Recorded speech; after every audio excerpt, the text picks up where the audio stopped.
fue tremendo, sí, después fue genial, pero hasta ese momento fue complicado.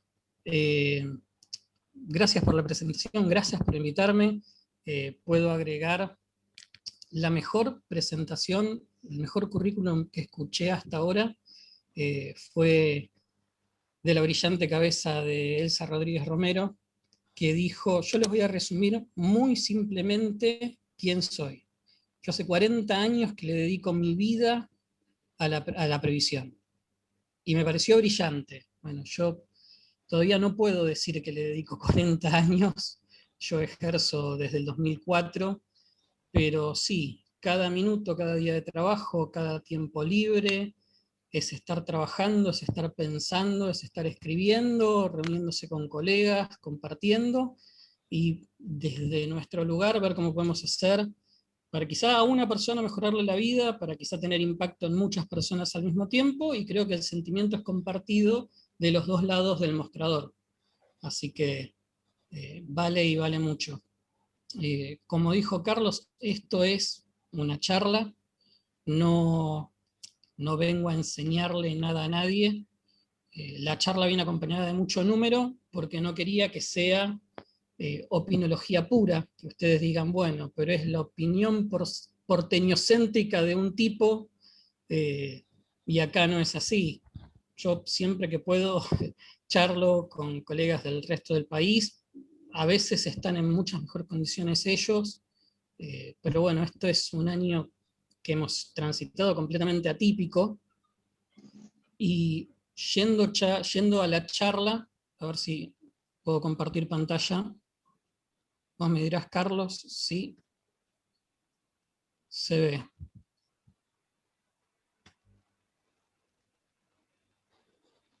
¿Estamos? Perfecto. Bárbaro. A la primera. Lo primero que quiero decir es, a pesar de lo que vamos a ir viendo, me pareció necesario para poder defender mi postura o mi punto de vista, repasar algunas cosas, mostrarles algunas cosas. Me enfoco mucho en quién es nuestro sujeto, por qué necesita una protección tan amplia. Eh, Me enfoco en las moratorias, me enfoco en la cobertura. Eh, Les puedo anticipar mi punto de vista. Yo estoy a favor de la cobertura universal, y de hecho, cuando esto arrancó en el año 2004, que yo estaba en pañales, creo que está conectada a Rosa María Pérez, que es mi jefa barra madre, que en ese momento me dijo, en los años que yo llevo de profesión no he visto algo así en muchos años. Esto es importante, esto es grande. Obviamente, en ese momento yo no me planteé de ninguna forma consecuencias que podían tener las moratorias a largo plazo, si eran la herramienta correcta, si no lo eran. Estábamos enfocados en, desde el aspecto práctico, mirá qué bueno, se va a poder jubilar la señora de nuestro cliente que hasta ahora no tenía posibilidad alguna. Entonces, recién hoy me parece que nos empezamos a fijar y cuestionar si fueron una herramienta adecuada, si debemos seguir con esa herramienta, si debemos cambiar, o qué tenemos que hacer, cómo impacta en nuestro sujeto al que estamos tratando de proteger, y si los caminos que elegimos van a dar fruto o nos estamos equivocando. Por eso también vamos a ver qué pasa hoy con los activos, que el día de mañana van a tener acceso a esa prestación. Y lo que les pido, te pido a vos, Carlos, que si surge algo que vos quieras parar o que alguien quiera preguntar en el momento, lo hagamos, que no hay ningún problema. Y quizá al final, si quieren, podemos redondear sobre cosas más prácticas o situaciones que tenemos en la SUDAI día a día. De hecho, voy a cerrar con la foto de la puerta de una UDAI que me cedió gentilmente Ariel Indivo, para que se vea lo que vive el jubilado todos los días. Gloria Redondo, de España, me parece que resumió en esta frase un pensamiento que comparto, y que ahora vamos a ver también que está justificado por varios motivos. ¿Por qué significa ser vulnerable? para un adulto mayor, que no es lo mismo que decir que un niño es vulnerable, o la situación de vulnerabilidad que puede llegar a tener alguien en edad activa que por una circunstancia está en situación de vulnerabilidad. Por eso, para tratar de ordenarme en la charla, decidí poner puntos. Principalmente porque no tengo las dotes didácticas ni de oratoria que puede tener Walter Arregui, Guillermo Jauregui. Me falta mucho todavía. Y me pareció que si íbamos punto por punto, cuando lleguemos al final, por lo menos iba a poder haber transmitido mi idea de cómo están las cosas.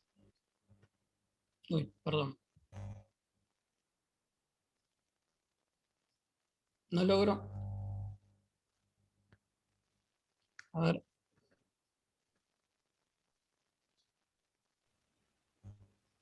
Ahí está. Eh, Arranqué por la Constitución, artículo 75, inciso 23, legislar y promover medidas de acción positiva que garanticen la igualdad real de oportunidades y de trato, pleno goce y ejercicio de los derechos reconocidos por estas constituciones y los tratados internacionales vigentes sobre derechos humanos, en particular respecto de niños, mujeres, ancianos y personas con discapacidad. Vamos a tocar dos cosas al mismo tiempo, porque vamos a hablar de los adultos mayores y además vamos a hablar de las, no quiero llamarlo dificultades, pero hay un tema de género que vamos a desarrollar por lo menos en superficie para que se pueda entender mejor. Siempre es bueno, si vamos a definir algo, en nuestro ámbito, recurrir a qué? A los fallos que tenemos de la Corte.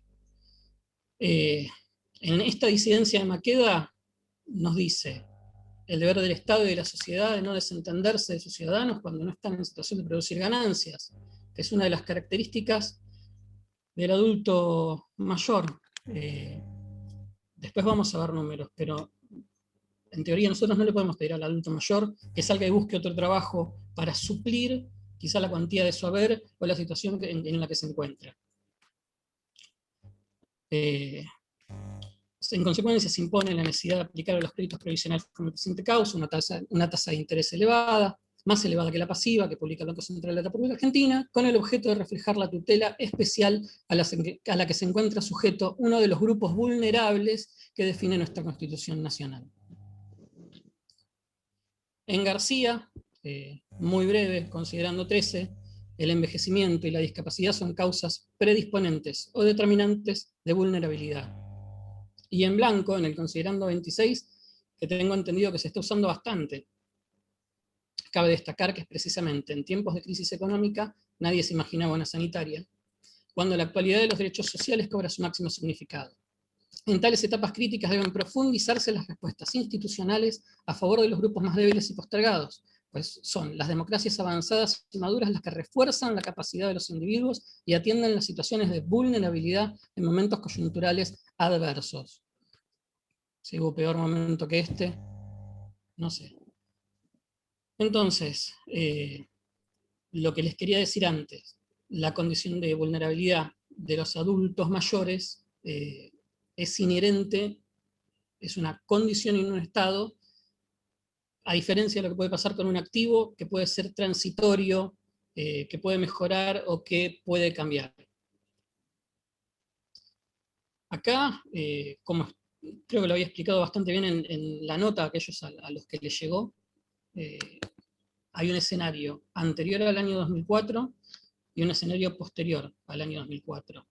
Igualmente, si queremos referirnos, yo en la nota usé un ejemplo muy extremo. En la nota hablaba de un cliente, que nosotros lo tuvimos de cliente, era 18037, lo tuvimos de cliente por su reajuste, y el señor, cuando nos sentábamos en el estudio, ¿qué me contaba?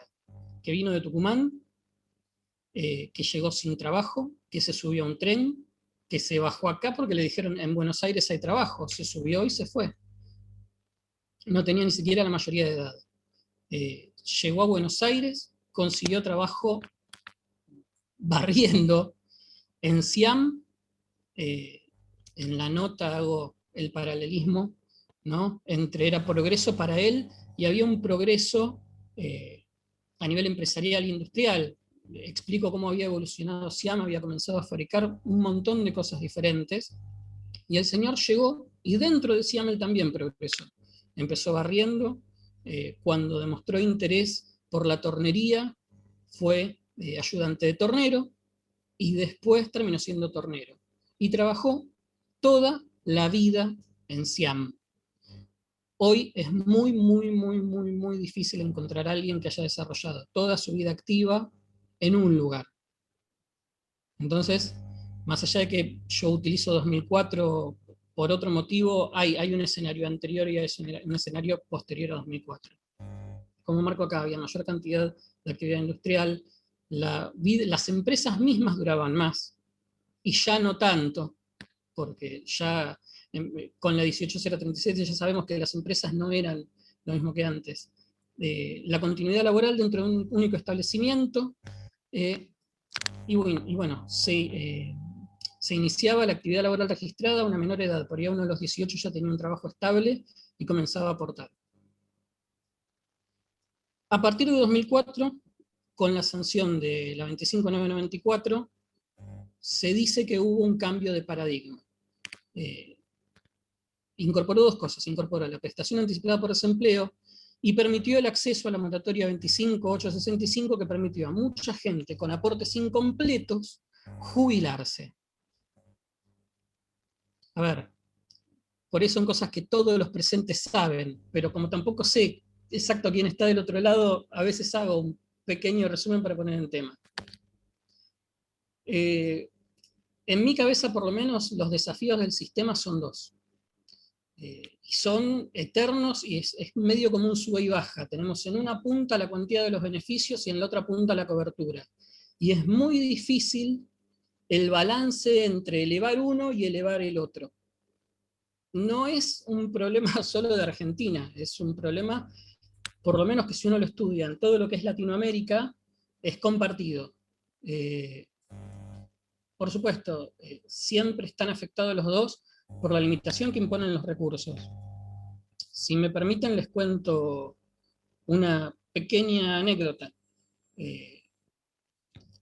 Fue un momento en que se estaba hablando mucho, no sé por qué, resonaba mucho en todos lados, que se destinaban 67 pesos de cada 100 del presupuesto a seguridad social.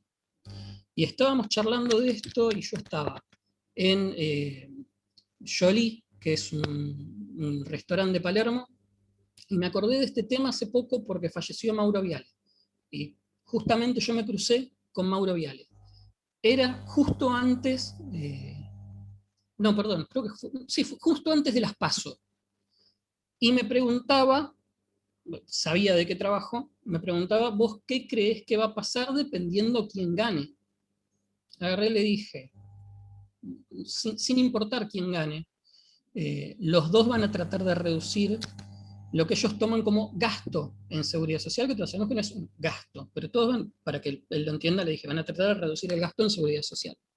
Y me dijo: no, de ninguna manera, ¿quién se va a meter con los jubilados? Yo en ese momento le dije, te apuesto lo que quieras, porque todo gobierno que llega siempre intenta de alguna forma gastar menos plata. Entonces, cuando hay insuficiencia de recursos, ¿qué se hace? O se reduce la cobertura o se reduce la cuantía. Repito, no solo acá, países de Latinoamérica que tienen por ahí menor cobertura, la cuantía de los beneficios es mejor; países que tienen mayor cobertura tienen los problemas que tenemos nosotros. Promedio de cobertura de América Latina y el Caribe: 60% en promedio entre todos los países. Es un 40% contributivo, un 20% no contributivo. En Argentina el promedio era redondeado a 98, pero es 97,9. Más o menos todos sabemos cómo está conformado. Igual ahora vamos a seguir con cómo es la cobertura en Argentina, pero les comento, por ejemplo, cómo es la cobertura en Paraguay. En Paraguay hay un 13% de aportantes al IPS y hay un 10% de prestaciones no contributivas. Fíjense que la cobertura, nadie se queja de la cuantía de las prestaciones, pero la cobertura es bajísima. Sobre todo Paraguay, que en zonas rurales prácticamente no hay trabajo registrado. lo sé por charlas con letrados de Paraguay y por consultar el tema con letrados de Paraguay, simplemente porque me interesa. El promedio de cobertura sí está en un informe que creo que es de CEPAL sobre cobertura de Latinoamérica. El promedio de cobertura de Bolivia es 90, pero con el siguiente tema. El 20% de la población de Bolivia contribuye al sistema previsional. La cobertura es por la existencia de una pensión universal. Por si la quieren buscar, acá lo agregué, se llama renta dignidad, y por si alguien quería saber cómo se financia con recursos del impuesto a los hidrocarburos y dividendos de empresas públicas.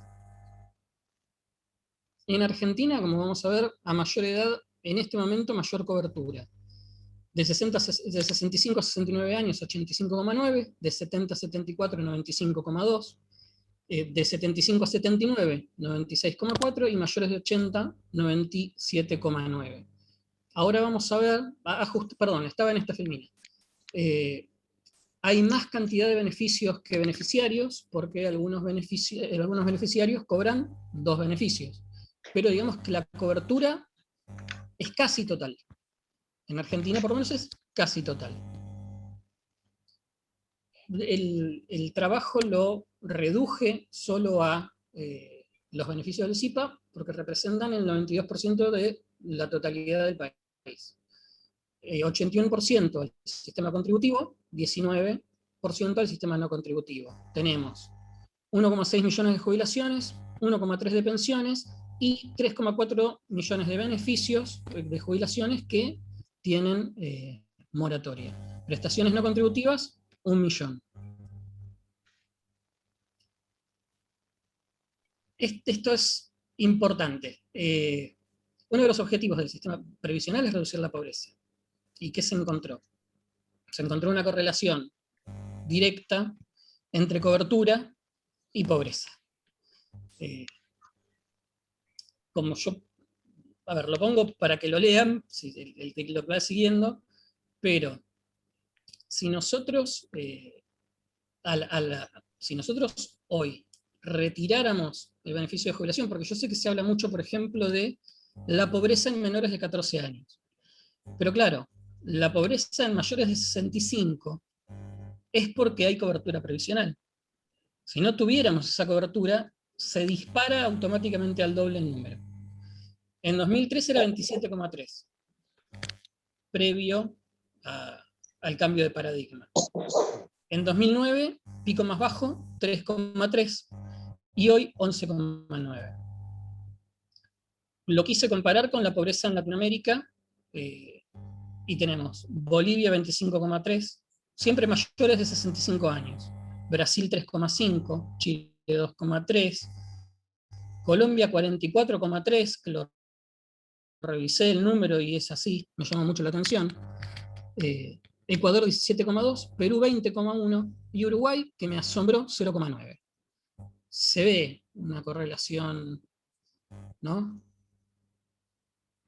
En la nota yo mencionaba, y yo me asombré en mi cabeza, quizá porque yo tengo 43, en mi cabeza siempre era qué difícil es conseguir trabajo después de los 50, después de los 55, y no, cuando se van los números, la reinserción laboral se complica a partir de los 45 años. A esto le sumamos que, por lo general, muchas empresas, lo sabemos, dejan a ir a personal que les resulta caro, por más que sea personal valioso y calificado, y lo reemplaza con gente más joven o gente que le cuesta menos a la empresa.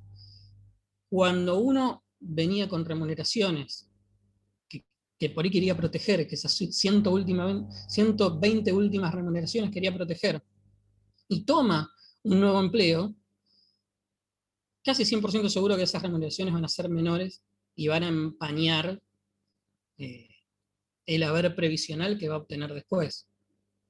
Muchas veces gente consulta y dice, ¿qué hago? ¿Trabajo en blanco? ¿Trabajo en negro? Yo los 30 ya los tengo. ¿Me hago un monotributo? Porque es una preocupación real y que se ve seguido. Esto me rompió el alma y me pareció interesante al mismo tiempo.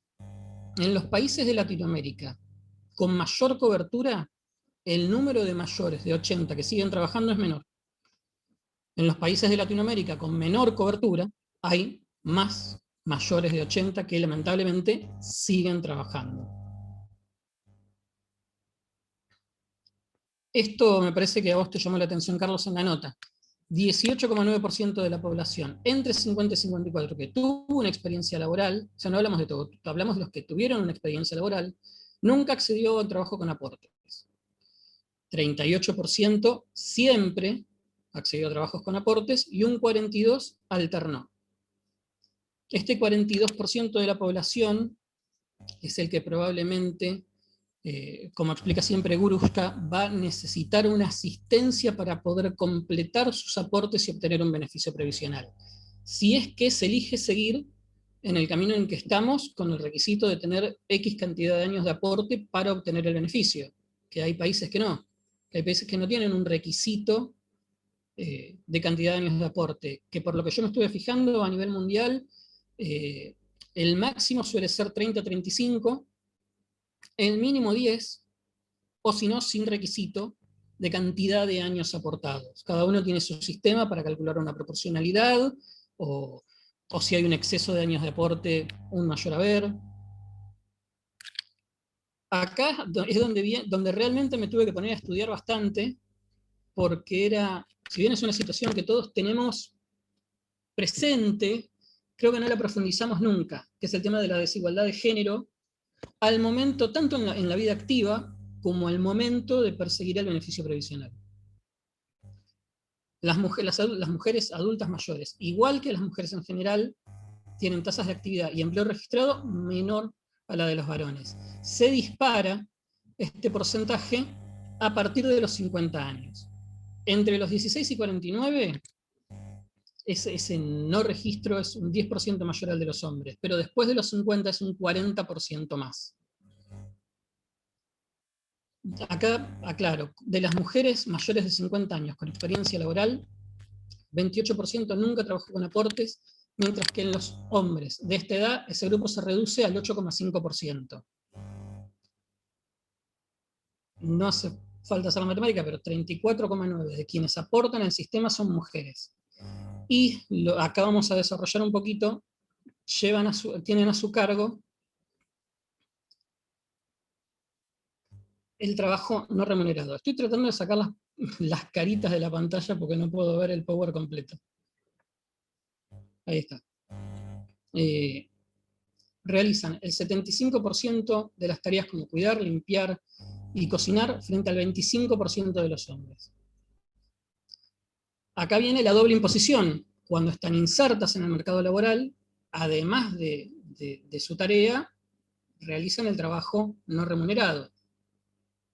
Esto obviamente, como todos los seres humanos contamos con días de 24 horas, genera una tensión entre las dos cosas.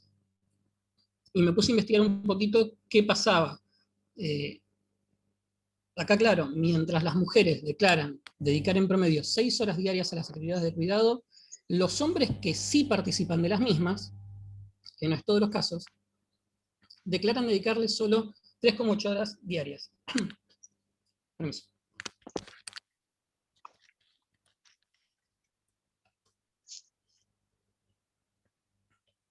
Encontré datos de México que decían que las hijas destinan 22 horas a la semana en promedio a la atención del adulto mayor, en tanto que los hijos destinan 8. Y en Chile, el 86% de los cuidados de adultos mayores corresponde a mujeres. Acá viene, ya cruzamos a la parte de las moratorias. Yo establezco acá las bases de lo que vamos a ver. Llevan más de 15 años, y si puedo hacer un comentario personal, que quizá más adelante coincidan o no, tuvimos 15 años para explicarle a la gente que cuando te llega la edad de jubilarte no te jubilás mágicamente. Y hoy por hoy me parece que estamos viendo quizá ese problema. Pero bueno, ya vamos a llegar. Al 2003, 21,5% de la población desempleada, sigue siendo una tasa menor a la que tenemos hoy. 49,2% de los asalariados no realizaba aportes, estaban en negro, y 40% de aquellos en edad de jubilarse no contaban con una prestación, y acá claro, contributiva o no, porque la cobertura en ese momento era de alrededor del 60%, y si me acuerdo bien el número, solo 28% era de prestaciones contributivas. Acá yo aclaro, en lugar de crear una prestación no contributiva en ese momento, como podría ser una PUAM pero refinada, cuyo presupuesto se maneje de acuerdo a las posibilidades del Tesoro Nacional, se decidió permitir regularizar aportes declarando haber trabajado en ciertos periodos. Al 2020, con el último informe que tengo, se calculaba que 65% de las jubilaciones que pagan ANSES tenían al menos un periodo regularizado por moratoria. Según los datos de 2010, 78% de los beneficios incorporados por moratoria correspondían a mujeres. Hoy, el 74% del total con moratoria corresponden a mujeres.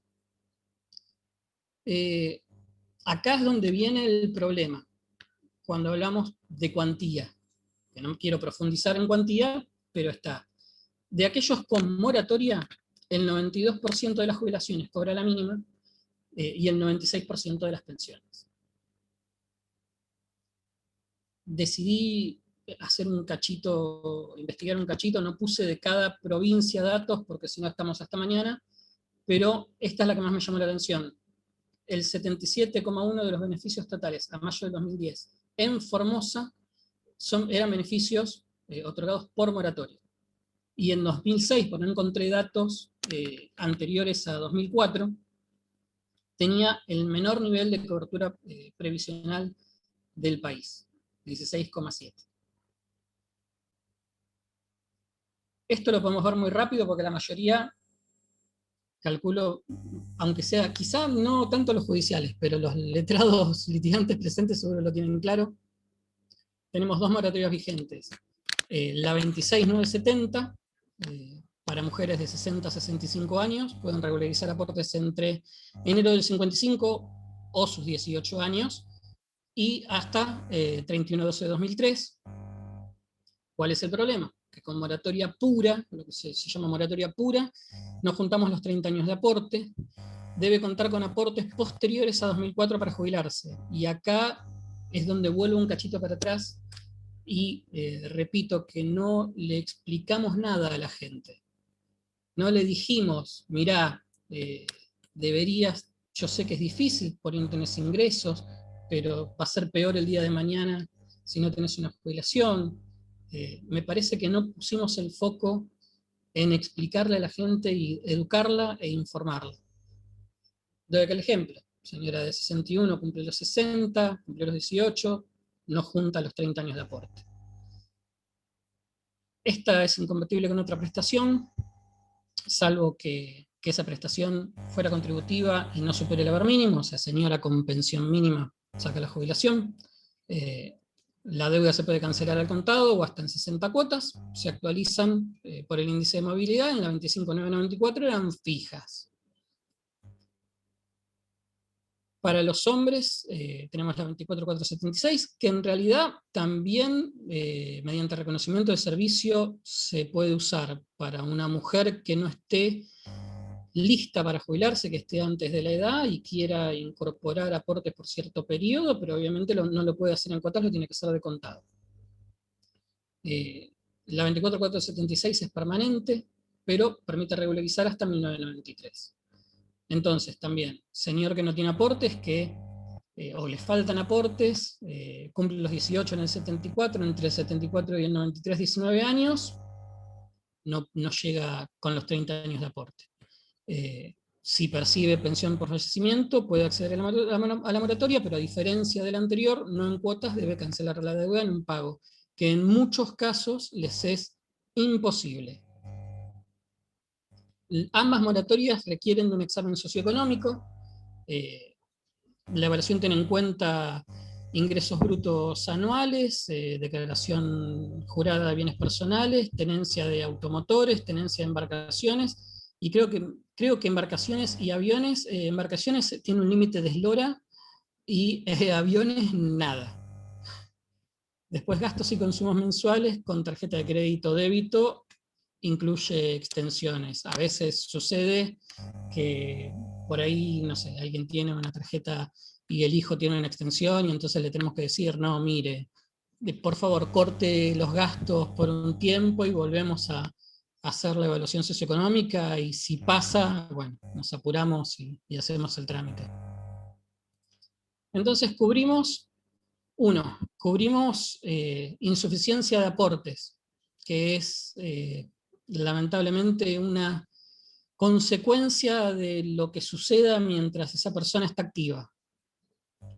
Dos problemas que se presentaron ahora y más que nada durante la cuarentena son falta de turnos presenciales y la ineficacia que demostró la atención virtual. La falta de turnos presenciales tiene otra consecuencia. Yo leí un amparo del Colegio de Abogados de Rosario, donde planteaba que para el Estado Nacional no otorgar beneficios o poner trabas en el acceso a los beneficios y no otorgar nuevos beneficios, nuevas altas, mientras sí tenés bajas, pues es una cuestión de la vida, implica un enriquecimiento ilícito. Y acá lo que podemos ver es altas de beneficios contributivos.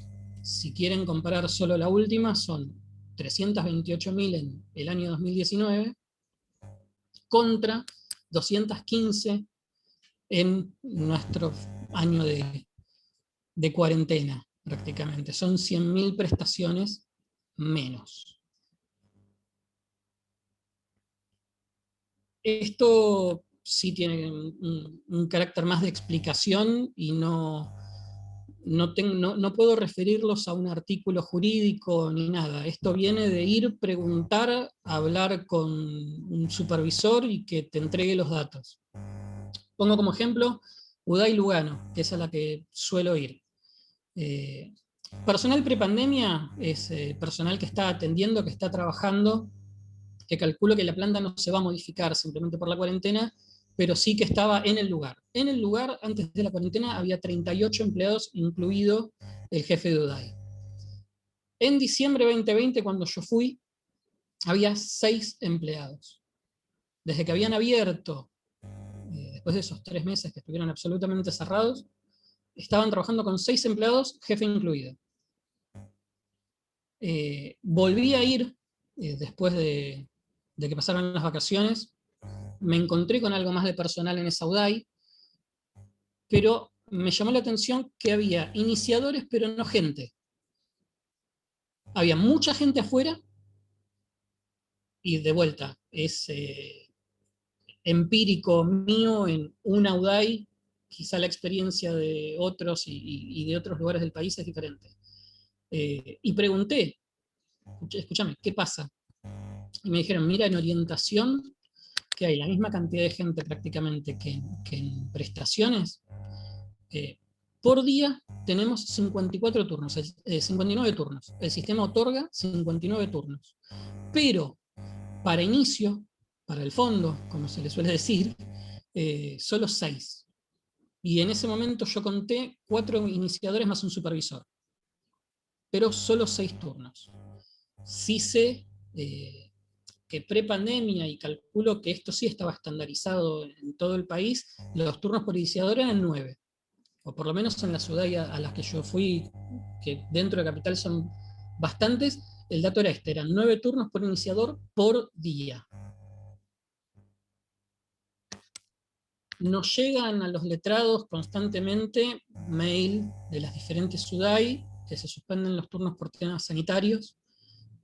Nunca sabemos si estos turnos los van a reprogramar o no, si nos van a atender otro día o directamente tenemos que sacar uno nuevo, porque muchas veces no nos dicen nada, a veces con suerte tenemos un teléfono donde poder consultar. Según la información que entrega ANSES, antes de la pandemia el horizonte de los turnos era de 30 días. O sea, se abrían los turnos y uno podía pedir turnos, se cerraban dentro de 30 días, se cortaba. Hoy es de 60 días y está al borde. Cuando uno entra y consigue turno, casi seguro que lo consigue para dentro de 60 días. Y si hay uno, se tiene que apurar porque se va. Por este tema de los turnos, el Colegio de Abogados de Rosario inició un amparo colectivo, que está el número de expediente por si alguien lo quiere ver. Muchos letrados iniciaron amparos individuales, sobre todo con temas como RTI, y sigue su curso de hace mucho tiempo el amparo por atención a los profesionales de la ABA junto a la DAP. Esto es porque nosotros tenemos herramientas, pero para el beneficiario de a pie, que me mandan mails, mucha gente me manda mails y me consulta y me dice, no, consigo turno, tengo la edad, tengo los años, me podría haber jubilado hace un año, pero no consigo turno. Y uno trata de decirle, mire, abren turnos a X horarios, pero va a tener que insistir todos los días. Y muchas veces la gente no tiene ni los medios ni la posibilidad de pedir turno todos los días. Quizá cuenten con un celular, la mayoría de mis clientes no tiene mail, no tiene computadora, y calculo que parte de los adultos mayores están en la misma situación. Acá pasamos a la segunda parte, a la parte de la atención virtual de ANSES. Que si bien no intento darle golpe y golpe y decir qué mal, no, me parece que nació ya con deficiencias que no van a poder salvar si no hacen un cambio profundo. Esto yo lo he escuchado muchas veces de mis colegas y comparto, la atención virtual no es un trámite.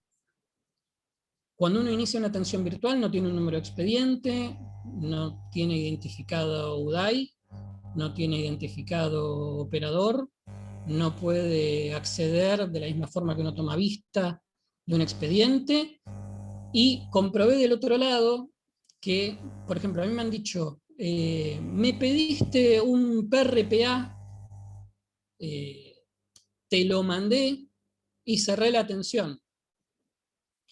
Pasa que si vos, y yo le explicaba, yo no lo veo como lo ves vos en la compu.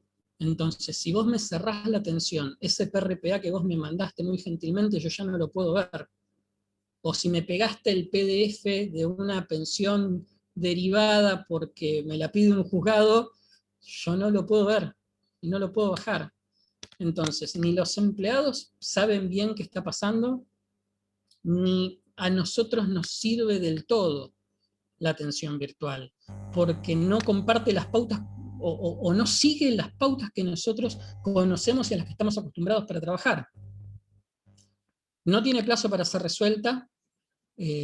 Cuando responde un informe ANSES en la causa del Colegio de Abogados de Rosario, indica, pueden ser 5 minutos, pueden ser 60 días. Nosotros no sabemos, y nosotros no sabemos cuándo la gente nos va a mandar lo que le pedimos. Entonces no hay un plazo cierto en las atenciones virtuales. Como acá pongo, no identifica ni operador ni UDAI. Impone condiciones que son caprichosas. Si uno ingresa con su clave de seguridad social y su CUIL, se supone que da fe de lo que uno está subiendo y que es uno esa persona. Si yo envío un PDF de una nota o de un reclamo, el operador no puede decir usted no es. Y le requiere a la gente por lo general firma hológrafa, que no es necesaria. Pero esto implica para el adulto mayor conseguir una impresora, un gasto si no la tiene. ¿Para qué? Para después tratar de sacarle una foto, que esa foto se vea, volverlo a hacer PDF y volverlo a subir. Que es casi imposible. Cualquiera que tenga un adulto mayor en la familia sabe que eso es muy complicado para una persona de cierta edad. Entonces, esto que podemos hacer nosotros, de abrir un Zoom, de charlar, de vernos, a un adulto mayor no se lo pueden hacer. Y si el organismo piensa, que mucho no nos quiere el organismo, entonces si el organismo piensa siempre en los beneficiarios, me parece que estos requisitos no tienen sentido. El operador debería facilitar la tarea del adulto mayor y no el adulto mayor cumplir caprichos del operador, que encima no están en ninguna normativa. Cuando uno les pide de dónde surge, silencio. Esto es buenísimo, esto es interesantísimo. Acá se puede ver por qué ANSES considera la atención virtual un éxito. Cuando le preguntan a cualquier funcionario de ANSES, que son funcionarios que no vienen del mundo de la previsión ni que por lo general han hecho carrera dentro de ANSES, ellos tienen quizá una concepción numérica de si algo funciona o no funciona. Pero acá logré un poquito desmembrarlo para que se pueda ver con claridad. Entre mayo de 2020 y abril de 2021, casi un año, UDAY Rosario, yo sé que hay varias UDAY, elegí solamente UDAY Rosario, tuvo cerradas y digamos como asistencias, atenciones virtuales exitosas que ellos han logrado cumplir, llevar al final y cerrar. Asistencia para inicio de jubilación 541, jubilaciones 5 por atención virtual. Y del mismo modo, asistencia para inicio de pensión por fallecimiento 570, pero pensiones iniciadas 4. Elegí esta porque es la más extrema. Hay otras SUDAI que tenían por ahí 40, 60. El número igual es 10 veces menor. El número de la mejor UDAI es 10 veces menor. Y esto siempre dependiendo, como yo me imagino, de un hijo, un yerno, alguien que los ayude con la documentación, con conseguir las partidas, con que la partida esté completa, con que se vea, con subirla. Por cada consulta, además, ellos lo tienen separado. Por cada consulta por jubilación hay 10 de asignación universal por hijo y asignaciones familiares. Entonces, como obviamente ANSES no hace solo jubilaciones y pensiones y reajustes, que es lo que nosotros tenemos en la cabeza, cuando ellos dicen 1 de cada 3 se resuelve, están hablando de todo esto. Por ahí están hablando de una chica de 20 que no tiene ningún problema y que el celular hasta lo desarma si quiere, pero no de un adulto mayor. Entonces, los números de atención virtual que ANSES entrega, salvo que uno los desmenuce, pueden resultar engañosos en cuanto a la efectividad que tienen. Más allá de lo que nosotros como letrados sabemos o intuimos o percibimos de lo que nos va pasando. Ahora nos encontramos que esta decisión administrativa va a impactar en la SUDAI, tiene creo 2 o 3 días, con lo que sucedió con las clases, empleados de UDAI que tienen niños en edad escolar van a poder quedar eximidos de ir. Yo conozco casos de parejas que trabajan los dos en UDAI, y bueno, habían vuelto, uno de los dos de vuelta se va a ir a la casa, y de nuevo vamos a tener menos personal en la SUDAI. Entonces, no sabemos si los turnos que nos dieron, quién nos lo va a atender, o qué va a pasar, o si van a recortar turnos de nuevo. Es medio imprevisible. Estamos navegando casi a ciegas. Para los que están aburridos, ya casi llegamos al final. Llegamos a las conclusiones. Los hogares con adultos mayores conforman 1/3 de los hogares urbanos. El bienestar de los adultos mayores, o para decirlo de otra forma, que no sean pobres, tiene una estrecha relación con su inclusión en el sistema previsional. Los adultos mayores con ingresos son el principal sustento de muchos hogares y, como veíamos antes, las mujeres son las que se ven más perjudicadas tanto en la vida activa como la pasiva. Acá le robo un cachito a Grushka, que a mí me encanta escucharlo, muchas veces me cuesta seguirlo porque tiene una cabeza privilegiada que los demás no tenemos, o por lo menos cuando tratamos de manejar números como él. Y Grushka, entre todo lo que dice, propone dividir los sistemas previsionales en 3. Contributivo, aportes y contribuciones sobre el salario; solidario, totalmente financiado con impuestos. No necesariamente esto es lo mismo que cobertura universal. Y redistributivo, hacia aquellos trabajadores con historias laborales incompletas o bajas remuneraciones. Lo que él postula es que la moratoria transforma un beneficio que debería ser contributivo en redistributivo. lo de Grushka, si alguien quiere, le paso el paper completo porque está buenísimo todo lo que plantea y cómo a futuro se pueden corregir las cosas, pero hace un análisis, como es de demógrafo, Grushka es un demógrafo, hace proyecciones al año 2050 y te dice, bueno, si seguimos así pasa tal cosa, si bajamos tal beneficio pasa tal otra, si no eliminan la PUAM y dejan crecer a la PUAM, sube la PUAM, bajan las moratorias, el sistema por ahí entra en equilibrio, pero igual yo tengo mis críticas a ciertas cosas de la PUAM, a ciertos aspectos de la PUAM, que se pueden modificar, a ver, siempre y cuando la dejen viva, porque por lo que se había escuchado del gobierno antes de las elecciones, querían transformar todos los beneficios de PUAM en jubilaciones ordinarias. Entonces, si bien es noble, también tendríamos que ver qué pasa si hacemos eso. Esto por ahí a los litigantes les pasa cuando viene la gente a la oficina. Suelen desconocer las reglas de los sistemas previsionales, o sea, muchos no saben, te dicen, por ejemplo, quiero una jubilación de ama de casa. Bueno, ¿usted tiene algún aporte? No, no, yo quiero la de ama de casa. Está bien, señora, es una jubilación ordinaria con moratoria. Cuénteme, ¿tiene algún aporte? No, no. Hay un gran desconocimiento de qué está pasando y por eso digo que perdimos 15 años que podríamos haber usado para explicarle a la gente que eh, ese sistema semicontributivo puede andar, pero se complica mucho más si no tenemos nada. Mario Paganini dijo que no podía estar. Es una pena porque Mario siempre tiene mucho para aportar porque al igual que él se tiene toda una vida. Uno esté de acuerdo o no con él, yo a veces estoy de acuerdo, a veces no, pero tiene toda una vida dentro de la previsión y ha escrito muchísimo y para mí lo invaluable y que no se puede repetir es que vivió transformaciones y vivió cambios de una ley a otra y vivió las discusiones parlamentarias, las vivió en ese momento, en ese contexto y puede aportar muchísimo. Cuando digo que se ha generado un predominio de la costumbre, es eso, es la imitación, el hábito. Son dos cosas psicológicas, no jurídicas. La imitación porque es más sencillo repetir lo que hizo otro, y el hábito porque se adquiere. Entonces, cuando la gente ve que no se aporta, simplemente cuando llegás a cierta edad te jubilás por moratoria. ¿Cuál moratoria? No tengo idea.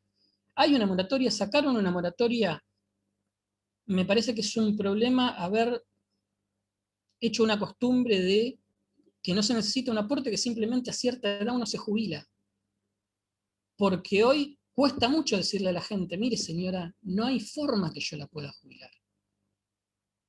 No tengo varita mágica para de alguna forma, a mí me encantaría, me da muchísima pena, yo estoy de acuerdo con la cobertura universal, no quiero que ningún adulto mayor se quede sin un peso, pero no puedo, no puedo conseguirle una jubilación. Entonces, es complicado. Mario dijo, en un momento se desdibujó la línea entre lo contributivo y lo no contributivo. Y es verdad, y es verdad. El tema es qué vamos a hacer, que encima no depende mucho de nosotros, son decisiones políticas que muchas veces creemos que la toma gente que entiende de lo que está hablando, pero no estamos muy seguros. El tema es qué vamos a hacer a futuro. Acá abajo pongo, se ha hecho a la gente dependiente de las moratorias en lugar de informarlas sobre el sistema contributivo. Cobertura, gasto público. La relación es directa y cuando un gobierno lo quiere reducir, de alguna forma va a reducir la cobertura. No extender las moratorias o poner condiciones para el acceso a las moratorias es una forma de reducir la cobertura. Grushka también nos dice que impacta negativamente en el activo y en el que contribuye que no haya una separación absoluta entre él y el que accedió sin tener los años de aporte, se cumplió con los requisitos por medio de una moratoria. Creo que salió hace poquito la nota de una actriz que tenía 62 años de aporte, cobra 20.000 pesos, pero claro, debe tener un aporte o una categoría muy baja, autónoma, un monotributo después, pero no cierra eso en la cabeza, que el que trabajó toda la vida y el que nunca aportó cobran lo mismo, ¿cómo es eso? Yo creo que hay que definir reglas para el sistema contributivo y habría que definir qué es lo que vamos a tener a futuro y de forma estable como sistema no contributivo. Si vamos a seguir con la PUAM, me parece que, y estoy a favor de flexibilizar el acceso a la PUAM lo más posible. Me parece que la condición lógica y coherente es cierto tiempo de residencia y cierta permanencia en el país de la cantidad de días del año, que no esté fuera del país más de 90, me parece coherente, pero después, si se vuelve una real prestación para cumplir con la universalidad de la cobertura, como tenemos en el sistema de salud, me parece genial, yo no estoy en contra.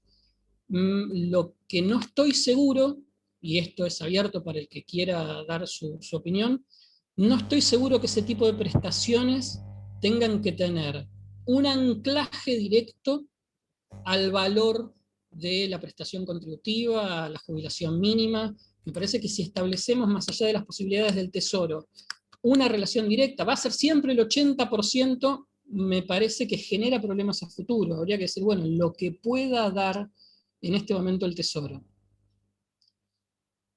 Momentos de expansión económica como el 2003-2004, ampliamos la cobertura. Retracción económica, limitamos o reducimos la cobertura y el acceso a los beneficios. Esta frase se me ocurrió, que las moratorias son un castigo y al mismo tiempo una bendición. Para mucha gente fueron lo mejor que le podía pasar en la vida. Pero como decía antes, sentaron las bases para una conducta que a la larga termina siendo perjudicial.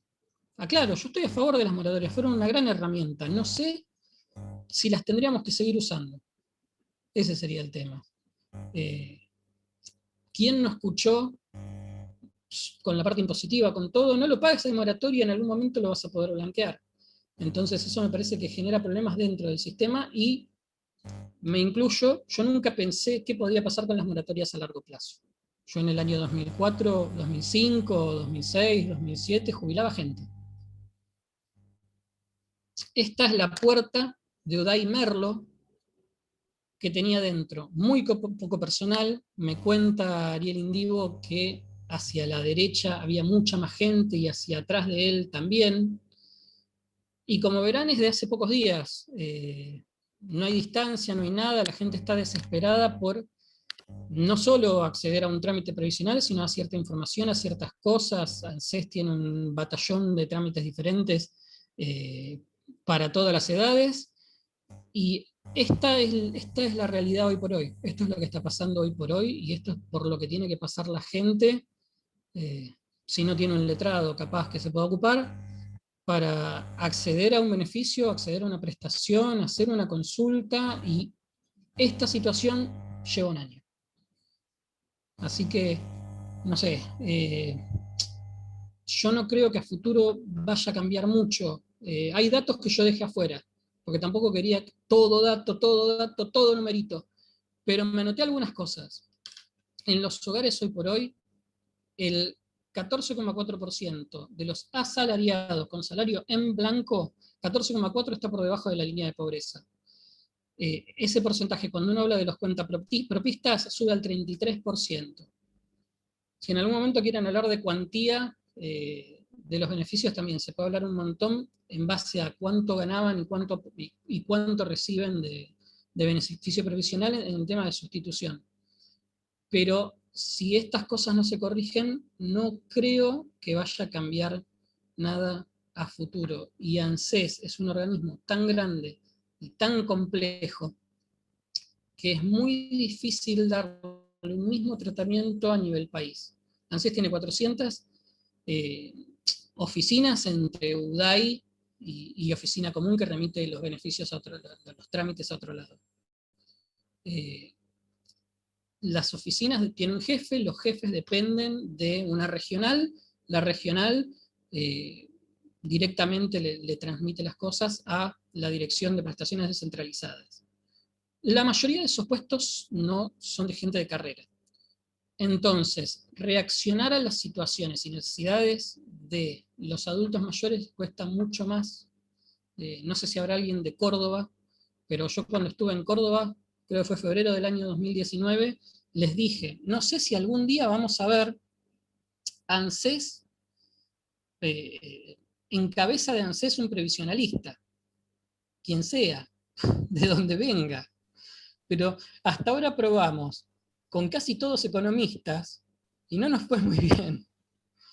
Entonces yo siempre digo, bueno, vamos a ver qué sucede a futuro. Yo simplemente quiero cerrar con cobertura universal sí, pensando muy bien cómo vamos a hacer, tratando de estudiarlo, tratando de hacer proyecciones, y como digo siempre, equipos interdisciplinarios, demógrafos, economistas, contadores, previsionalistas, y ahí definir las cosas. Les agradezco por el tiempo, no sé qué hora es, no sé cuánto tiempo pasó. ¿Cuánto estuvimos? ¿Una horita más o menos, Carlos? Una horita, sí. Bueno, dejo de compartir pantalla. Bueno, pero no te vayas porque no te vamos a dejar ir tan Ahí está. fácilmente, Gabriel. Primero, bueno, fueron un montón de cosas. Mira, a la mayoría de la gente que trabajamos en el Poder Judicial nos dejaste con la boca abierta con muchas cosas porque hay muchas realidades que desconocíamos totalmente, ¿no? O sea, y es como que confirmamos que cuando vienen a iniciar su reajuste ya vienen muy golpeados, o sea, vienen golpeados por todos lados y a veces nosotros terminamos de golpearlo al jubilado diciéndole algunas cosas o simplemente tardando en lograr el reajuste. Pero hay un par de cosas que me gusta resaltar. Una tiene que ver con que mi pasión verdadera es el derecho laboral y bueno, de casualidad llegué al derecho provisional, pero acá estoy, ahora soy secretario en un juzgado. Y qué importante, ¿no? Qué importante que es que el abogado previsionalista sepa derecho laboral y qué importante que el abogado laboralista también sepa las consecuencias de un montón de cosas a futuro en la parte previsional, ¿no? Acá en la charla está Mariela Argañarás, una abogada de Jujuy, que alguna vez nos dio una charla sobre la relación entre el derecho laboral y previsional, y cuán importante es eso de los aportes en la vida activa, cuando capaz que un joven dice, me falta mucho para jubilarme, no hay problema, y después tenemos los grandes problemas que tenemos, no solo en las jubilaciones, sino capaz que en un fallecimiento y por falta de aportes una RTI que no se puede otorgar.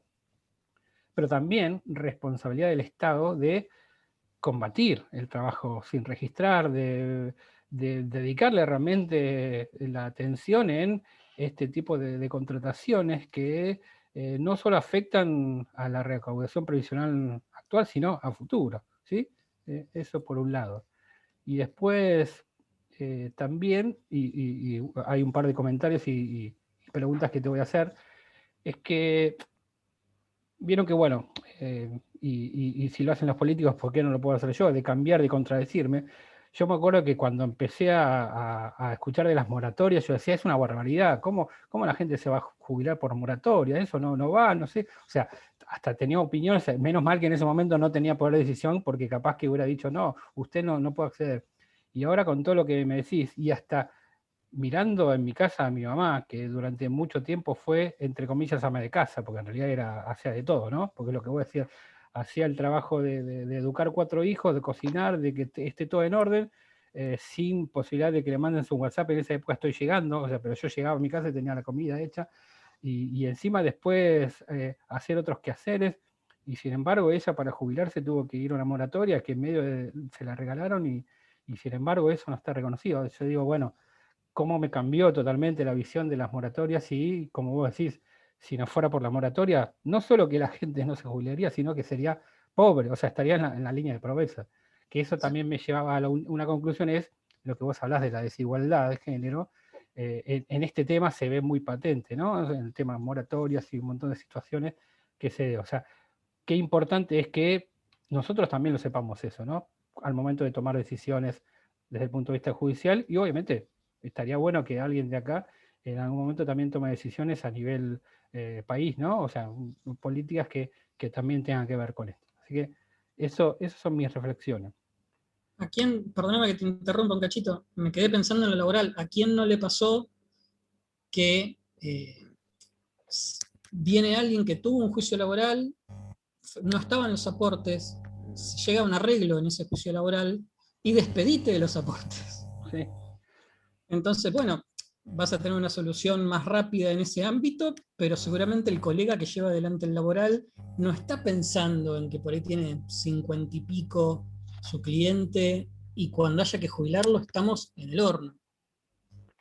Perdón por la Totalmente. expresión, Carlos sabe que soy muy informal. No. No, sí, estamos hablando. Es más, fuiste muy tranquilo en decir eso, pero en realidad es así. Eso también tiene que ver con una desinformación no justificable del abogado laboralista, que capaz que hasta puede decir, es un muy buen acuerdo. Yo también he conocido colegas que se dedican al derecho laboral y que en ese momento dijeron, bueno, pero era un excelente acuerdo. Sí, bueno, pero ese excelente acuerdo era pan para hoy, hambre para mañana, porque en realidad cuánto le duró esa indemnización a ese trabajador y después no consiguió trabajo, por lo que vos hablabas de la reinserción laboral, y cuando llegó el momento de jubilarse no tenía los aportes hechos, o sea que en realidad terminó adhiriéndose a una moratoria y terminó cobrando una jubilación mínima cuando quizás hubiera sido de otra manera, ¿no? O sea, qué Sí. importante es esto, ¿no? A ver, Sí, sí. a ver, no me quiero ir por las ramas, yo tengo mis propias... lo leí mucho a Grushka, porque cada vez que lo leo le encuentro cosas nuevas que las desliza, yo creo que él las desliza casi sin darse cuenta. En el fondo él piensa como previsionalista, Grushka, a pesar de ser demógrafo. Yo hace mucho venía diciendo, cómo a nadie se le ocurrió que tomar los últimos 120 es una locura, que no es representativo, o quizá no es representativo para nada de la historia laboral de esa persona, que su pico de productividad lo tuvo en otro momento, que quizá tuvo siempre un estándar de vida distinto, al final empezó a cobrar menos y eso se lo deja tatuado y grabado para siempre. ¿Cómo no tomamos, no sé, los 10 mejores años de los últimos 30? O Grushka directamente dijo, tenemos que apreciar la vida laboral entera de esa persona para sacar un promedio que sea representativo de su vida laboral y darle un beneficio previsional. Y eso, la verdad que en las cosas que había leído de Grushka, nunca la había visto. Se ve que se me pasó por alto y esta vez lo vi. Pero sí, hay muchas cosas del sistema que si me lo dejaras a mí yo te cambio un montón de cosas, pero no puedo. Bueno, te cuento algunos comentarios porque hay muchas a raíz de lo que vos dijiste. Tema que tiene que ver con el material. Muchos dicen que preguntan si ese material lo podemos compartir, en todo caso Sí, después lo decís. Bueno, perfecto. Y sí, por también, supuesto. y también, como vos lo prometiste, lo de Grushka, muchos también quieren, y incluyo yo, que quiero ese material. ¿Sí? O sea, Sí, cómo no. después te, En la primera filmina está mi mail, todo el que lo quiera me manda un mail, me lo pide y le mando lo de Grushka, no hay problema. perfecto. Bueno, o sea, yo tengo que mandarle tu mail de tu Ah, te lo filmina, mando por sí. WhatsApp. Perfecto, listo. Por ejemplo, María Largañarás, que justo hablamos, la abogada de Jujuy, dice, la falta de límites entre lo contributivo y lo no contributivo se suma a la inexistencia de la cultura de programar el retiro. En Argentina todos creemos que nos vamos a jubilar algún día y que vamos a seguir viviendo de la misma manera en que vivíamos cuando trabajamos, por eso hay que cambiar también esa cultura con mayor concientización, ¿sí? Eso también, para los abogados también es importante eso. Mérito donde se merece el mérito. A la primera persona que escuché insistir y decir, véngame a ver 10 años antes, no me venga a ver quizás cuando ya intentó presentarlo solo, véngame a ver 10 años antes, la primera persona que escuché promoverlo mucho es Andrea Falcón. Ah, Andrea Falcone, sí, sí. Le doy mérito a ella porque la verdad es la primera que escuché que lo dice mucho, lo insiste mucho. Probé, le dije a mucha gente, ¿qué edad tenés? Tanto. Bueno, escúchame, a tal edad, vení. Vení porque yo ya conozco la situación laboral en la que estás, yo sé que te pagan una parte en negro, vení. Vení que de eso vamos a tener que hablar. Pero sí, es verdad que no se planea. Quizá en parte, a ver, como estamos en Argentina, no sabemos si la ley previsional no las cambian pasado mañana. Entonces, también quizás un poco es eso, pero es Sí. cierto, no se planea en el futuro. Hubo en un momento muchas empresas que ofrecían como un seguro adicional de retiro, empresas privadas, que era una capitalización en dólares, pero no estaba ampliamente conocido eso. Claro. Y me parece que está destinado a un porcentaje muy bajo de la población que lo puede hacer. Sí, sí. Otro comentario, María José Vicente, una funcionaria del Juzgado Federal de Moreno, dice que el que cobra una PUAN no paga moratoria, algo debería abonar para mí para contribuir, es muy poca la diferencia con la mínima, y las moratorias deberían volver y suspender la PUAN. Comentario. Gustavo Apeseche, perdón, la PUAM es menor a la mínima y no genera derecho a pensión, y te felicito por la charla, ¿no? Gracias. Mira, justo estaba Claudia Pons, justo está Claudia Pons. ¿Te acordás cuando vos hablaste de que ANSES no los quiere a ustedes? Yo me acuerdo que en el Congreso de Mendoza ella utilizó la frase de que ANSES no gusta de mí. No sé si te acordás que ella dijo, en realidad siempre con ANSES tenemos muy mala relación y no gusta de mí. Ahí la veo conectada Claudia, ¿no?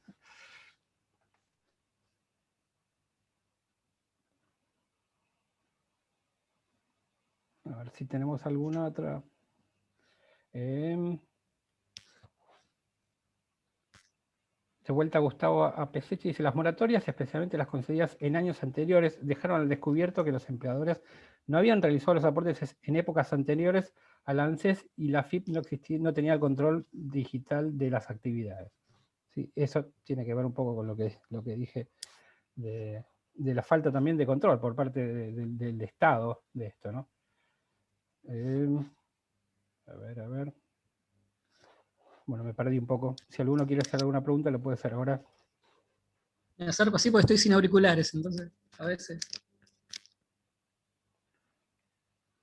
Muchos se acuerdan de la frase de Claudia Pons, es así. Sí, lo he escuchado varias veces, que para ANSES me parece injustificadamente somos el enemigo, cuando en realidad deberíamos trabajar todos juntos. A ver, siempre me pareció muy raro que un organismo que es una administración obligue a sus beneficiarios a hacerle juicio. O sea, es raro. Debe ser por eso, porque yo fracaso siempre tratando de explicarle a parientes de otros países de qué trabajo. No sé si les pasa, pero cuando uno les explica que el Estado tu retiro no te lo paga como corresponde, ¿cómo no te lo va a pagar? Es el Estado. Entonces por ahí uno les pregunta, ¿cómo haces vos? ¿Cómo te jubilaste? No, yo fui, avisé y me contestaron, bueno, listo, ya está, y ellos se ocuparon de todo. Entonces, cuesta mucho explicar nuestra tarea. ¿Qué hacemos? Sí, yo siempre lo cuento de que a veces voy a Brasil y me pongo a hablar en mi idioma, ¿no? Y me preguntan dónde, o sea, imagínate si para vos, que sos abogado, te cuesta explicar, imagínate para mí decir que soy un secretario en un juzgado federal de seguridad social que se dedica a eso nada más. O sea, me dice, existe un fuero especializado en eso? Sí, y lo más loco encima es que la secretaria 1 se dedica a sacarle plata al Estado y la secretaria 2, se la devuelve. Entonces, quizás ahí la balanza de la justicia funciona, ¿no? Lamentablemente a veces la Secretaría 2 funciona mucho mejor que la 1 en cuanto a tiempos, ¿no? Pero bueno, es algo difícil de explicar. Es muy difícil de explicar. Bueno, creo que, a ver si hay alguna pregunta más.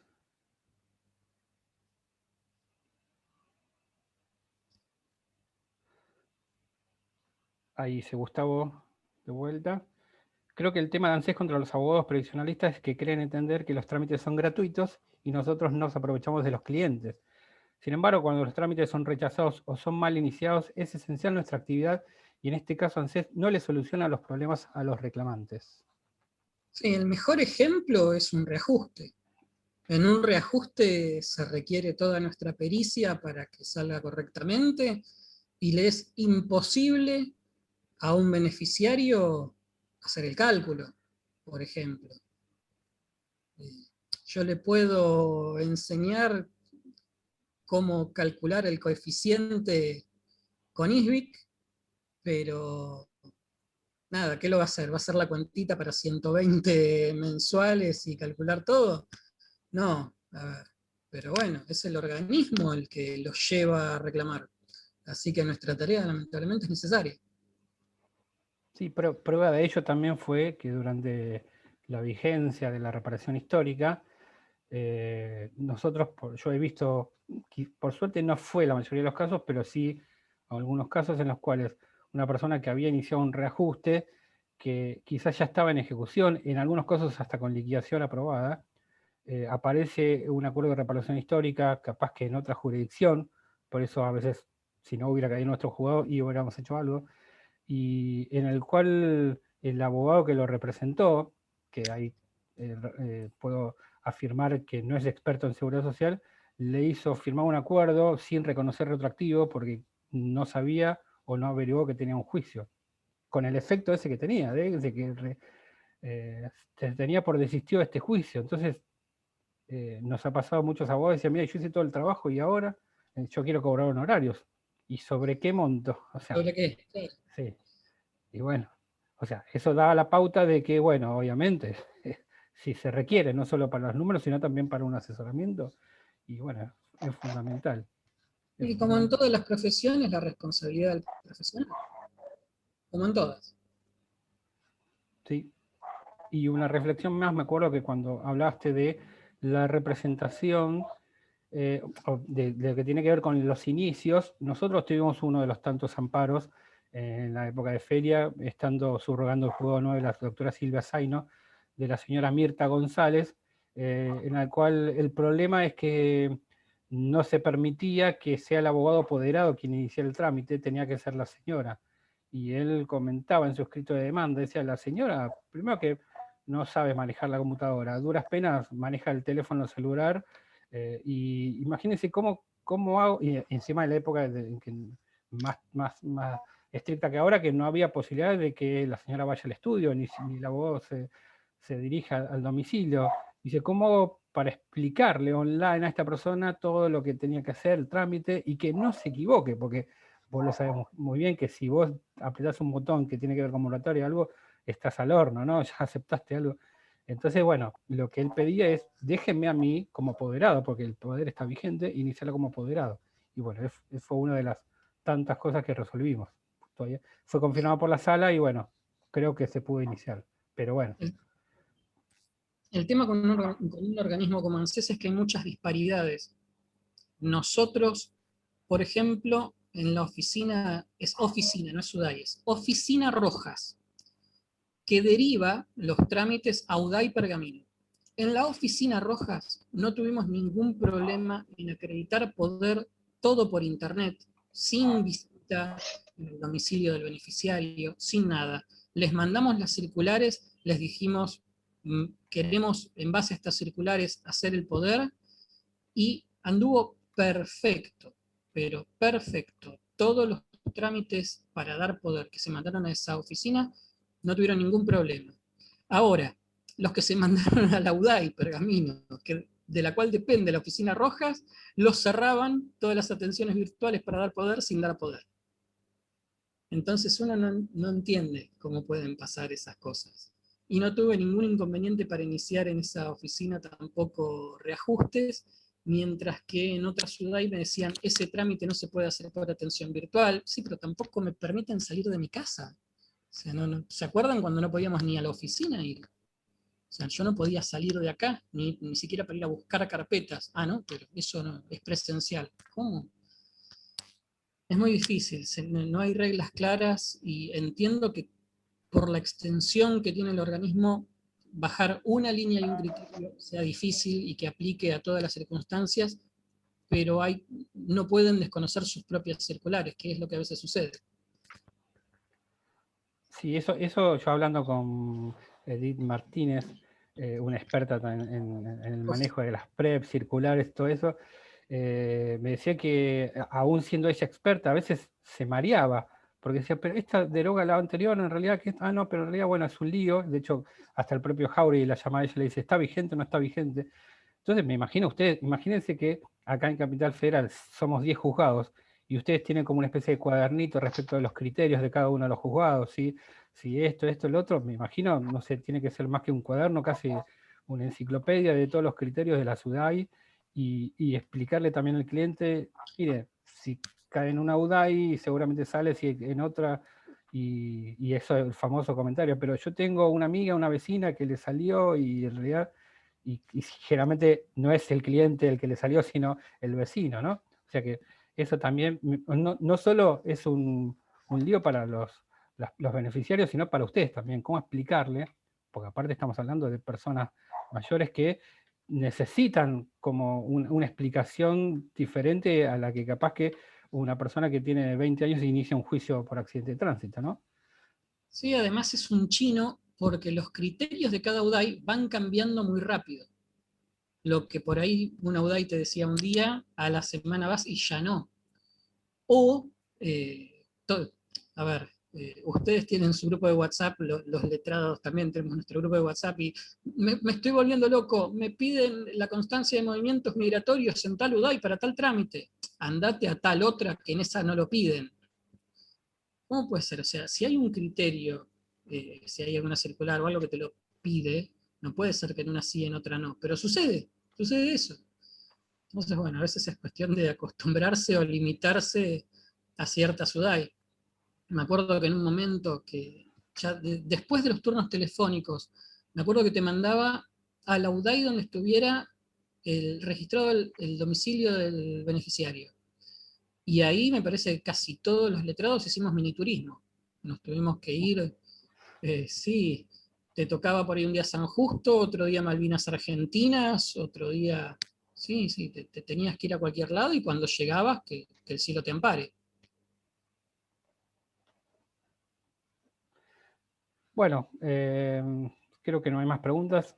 Vuelvo a agradecerte no solo este momento, sino abrirnos las puertas al conocimiento, porque a nosotros nos interesa mucho. Mira, simplemente te digo algo. Está la doctora Susana Pravata, que es la titular del primer juzgado federal con competencia solamente previsional en el resto del país que no sea Capital Federal. El primer juzgado de este estilo, que es Mendoza, está desde ya antes de asumir, empezó a hacer todos los cursos habidos y por haber, y no se pierde ninguna de las charlas, y está acá escuchándote, y muy, muy contenta ahí, está saludando.